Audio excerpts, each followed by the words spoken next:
అరే ఏమైందిరా గులాబ్ పూ లెక్క పోయినావు కబాబ్ ముక్క లెక్క వచ్చినావు. జెన్యున్లో ఎప్పుడు చేస్తారో తెలుసా? ఇంటర్ నుంచి డిగ్రీ సెకండ్ ఇయర్ వరకే. ఒక్కసారి దిమాగ్ వేరినాక ఇక జెన్యున్లో లేదు, నా బొంగువి లేదు. మొత్తం క్యాలిక్యులేషన్సే ఉంటాయి. వీళ్ళు నార్మల్ ఎంప్లాయ్ అనుకో సూపర్వైజర్ని, సూపర్వైజర్ అనుకో అసిస్టెంట్ మేనేజర్ని, అసిస్టెంట్ మేనేజర్ అనుకో జిఎంని, జిఎం అనుకో కంపెనీ ఓనర్నే చేసుకుంటారు తప్ప వీళ్ళకన్నా తక్కువ కేటగిరీలో ఉన్నోని చేసుకున్న దాఖలాలు ఉన్నాయా? ఉండవు. అరే వీళ్ళు బ్యూటీ పార్లర్ పోయి జస్ట్ 5,000 ఖర్చు పెట్టి 50,000 శాలరీ సంపాదించేటోని వటాయిస్తారా? అదే మనం 50,000 శాలరీ సంపాదించి మొత్తం గిఫ్ట్లు కొని వాళ్ళ ఇంట్లో ఖాళీగా కూర్చొని సోకులు చేసుకుంటారు చూడు, అసలు వటాయిస్తాం. అరే వీళ్ళు మోస్ట్ బిజినెస్ టైప్ ఉమెన్ రా బై. అంతెందుకు మన గల్లీలో పోరు ఎప్పుడైనా మనకు పడ్డదారా? మనకు పడ్డదా? లేదు. అరే మన గల్లీలో పుట్టి మన కాలనీలో పెరిగి మనతో స్కూల్ చదివి మనతో కాలేజ్ చదివి మనతో ట్యూషన్ చదువుకున్న పోరి మనకు పడుకుపోడేంద్రా. కానీ అప్పుడప్పుడు జిఎఫ్లు అవుతారు. దేనికో తెలుసా? ఇగో లవర్లు కాదు జిఎఫ్లు. మనం వీళ్ళకి పనులు చేసి పెట్టాలి కదా. ఈ రీఛార్జులు, గీ సెల్ ఫోన్ కొనియడాలు, గీ ముచ్చట్ల కోసం చేస్తారు.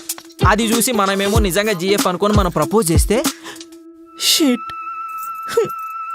నేను ఇది అస్సలు ఎక్స్పెక్ట్ చేయలేదు, నేను జస్ట్ ఫ్రెండ్స్ అనుకున్నాను, నువ్వు నన్ను హర్ట్ చేసావు అంటారు.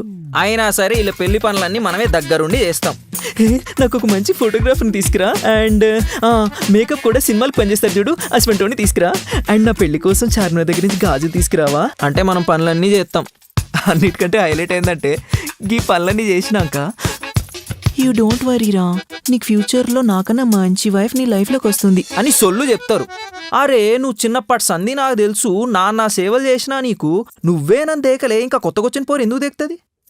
అరే నేను చూతీయం చేసిన, ఇప్పటికీ నేను చూతీయం చేస్తూనే ఉన్నా అని కుల్లకుల్లాగా చెప్పొచ్చు కదా. అట్లీస్ట్ ఆ సాటిస్ఫాక్షన్ అయినా ఉంటుంది. తడిగుడ్డతో గొంతుకొస్తారు. ఈ విషయాలన్నీ మనకు తెలుసు, అయినా సరే సిగ్గు లేకుండా ఈ పనులన్నీ చేసి పెడతాం. అరే మొన్నేదో రీసెంట్గా సూపర్ మూవీ వచ్చింది, హిట్ లవ్ స్టోరీ. ఏంద్రా అది? అర్జున్ రెడ్డి అందులో హీరో, ఎక్దమ్ హ్యాండ్సమ్, సక్సెస్ఫుల్. అలా అయ్యే కూడా బాగా rich. The only problem is anger management. అయితే ఏమైంది, గపోరాన్ లవ్ చేస్తుంది, ఆఖరి పెళ్లి కూడా చేసుకుంటుంది. అదే RX 100 చూడు, గాడు కూడా స్మార్ట్ ఉంటాడు. బట్ ఏం లాభం? No rich so no love. Hero dies. మనం అటు RX 100 కాదు, ఇటు అర్జున్ రెడ్డి కాదు. ఇక మన పరిస్థితి ఏంద్రా? అర్జున్ రెడ్డిలో ఫ్రెండ్ లెక్క, యాంగర్ మేనేజ్మెంట్ తప్ప మిగతా ఎన్ని జీరో. అరే ఇవన్నీ కాదు, హీరోల లైఫ్స్తో కంపేర్ చేసి చెప్తా. ఇను ఇయర్ 2000 అనుకుంటారా, నువ్వే కావాలి సినిమాతో తరుణ్ వచ్చిండు, ఎక్కడ ఉన్నా పక్కన నువ్వే. అప్పుడు ఈ పోరులందరూ ఏమన్నారు? Wow he's so handsome yaar, see his silky hair, I want him, నాకు అసమంటోడు కావాలన్నారు. మళ్ళా 2001లో ఉదయ్ కిరణ్ వచ్చిండు నువ్వు నేను సినిమాతో. ఈ పెద్దోళ్ళు ఉన్నారే, మళ్ళీ ఈ పోరీలు ఏం చేసిర్రు? మళ్ళా same, wow he's so cool, he's so handsome, నాకు ఇసమంటోడు కావాలి అన్నారు.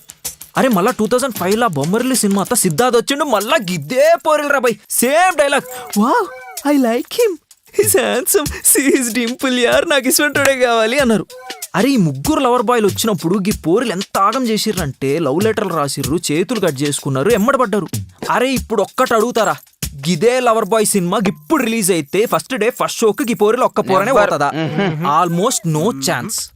గదే మాస్ ని మన పోరగాలు నమ్ముకున్న హీరోల గురించి చెప్తా చూడు. Super star Mahesh Babu career starting లో లవర్ బాయ్ ఇమేజ్ కోసం రాజకుమారుడు, యువరాజు, బాబీ, మురారి, ఎక్సెప్ట్ టక్కర్ దొంగ ఈ సినిమాలన్నీ చేసిండు. అప్పుడు మహేష్ బాబు వాళ్ళ నాన్నొచ్చి, నేను కెరీర్ స్టార్టింగ్ నుంచి అబ్బాయిల్ని మాస్ని నమ్ముకున్నాను కాబట్టి 40 సంవత్సరాలు స్టార్ హీరోగా చాలామంది అయ్యాను, నువ్వు కూడా వాళ్ళని నమ్ముకో అన్నాడు.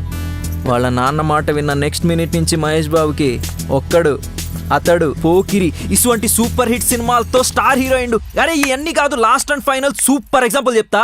One and only none other than power star Pawan Kalyan garu. 2001లో ఖుషి సినిమా, మళ్ళా గబ్బర్ సింగ్, ఆల్మోస్ట్ డజన్ సంవత్సరాల వరకు ఒక్క హిట్ కూడా లేదురా ఎక్సెప్ట్ జల్సా. అయితే ఏమైంది, మన పోరగాలు నమ్ముకున్నాడు. అరే మన పోరగాలు ఒక్కసారి దిల్లా పెట్టుకుంటే నీ అమ్మ 10 సంవత్సరాలు కాదు, 20 సంవత్సరాలు కాదు, 30 సంవత్సరాలు ఇట్లనే ఆరాధిస్తా కూర్చుంటారు. గదిరా మన పోరగాలంటే. నాకు కళ్ళు తెరిపించిన మావా.